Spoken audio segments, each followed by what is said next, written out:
like to speak to you a little bit about PTSD. Okay. Mm, yeah, sure. So, because you brought this up, as in like how one would come out of the army and then try to adjust to civilian life.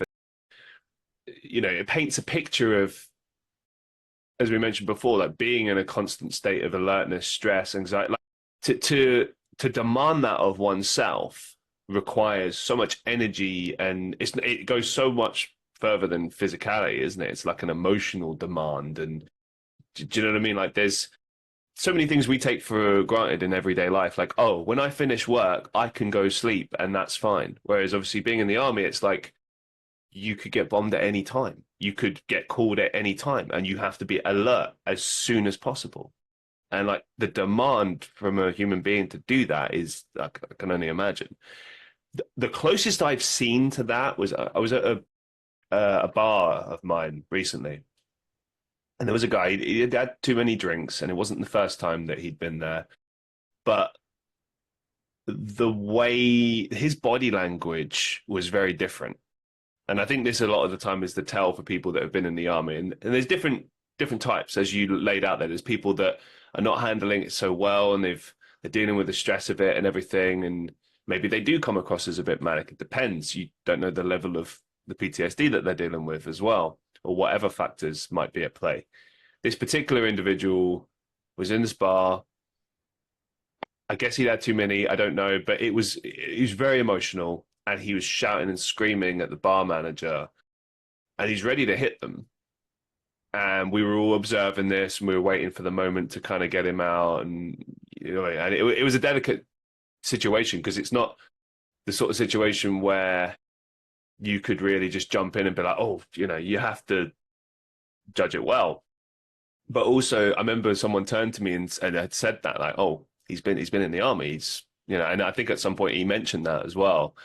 And there was like a sense of like a desperation, I suppose, coming from him. Like this had clearly affected him in a big way. And it's not something that you could just compartmentalize or put away. Like that's always there. So I guess my question to you is it's kind of a twofold question.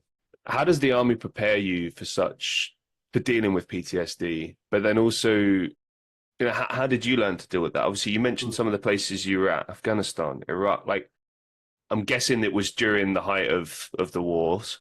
So during the 2000s, right? So you're right in the thick of it. And you were in there for 9 years.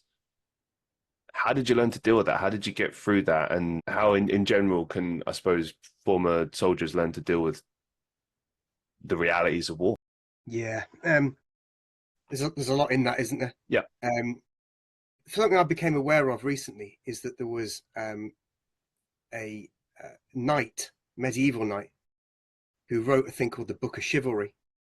And he's got a name like Geoffrey de, like a French name, like a lot of these knights did, being French. And in it, he talks about having terrors and how you deal with them. So you're talking about somebody from the medieval era who was having to cope with these things.